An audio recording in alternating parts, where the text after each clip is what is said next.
Hey happy campers, welcome to Taste Great Outdoors, where we make easy recipes that you can make in minutes at your campsite. This is camp vegetable curry. Lunch is one of my 3 favorite meals, and this curry is always a crowd pleaser, full of bright, beautiful flavors and Indian spice vibes. So let's get into it. First things first, let's chop those veggies.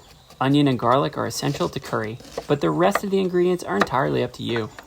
I love using a combination of veggies I plan to use and veggies I have left over from other meals. So here I've got carrots, green beans, broccoli, and cauliflower. All classic choices. Now we're going to eyeball a couple tablespoons of oil into a pot over medium heat.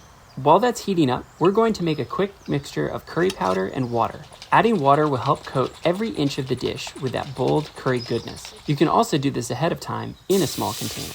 Add the curry mixture to the pot and stir briskly.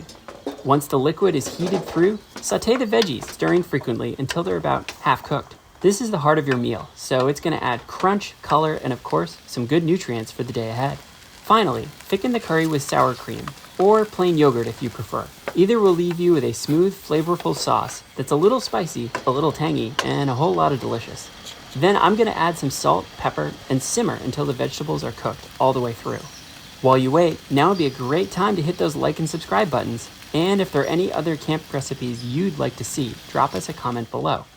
And here it is, camp vegetable curry, a camp lunch that's easy but elevated, and a bit unexpected too.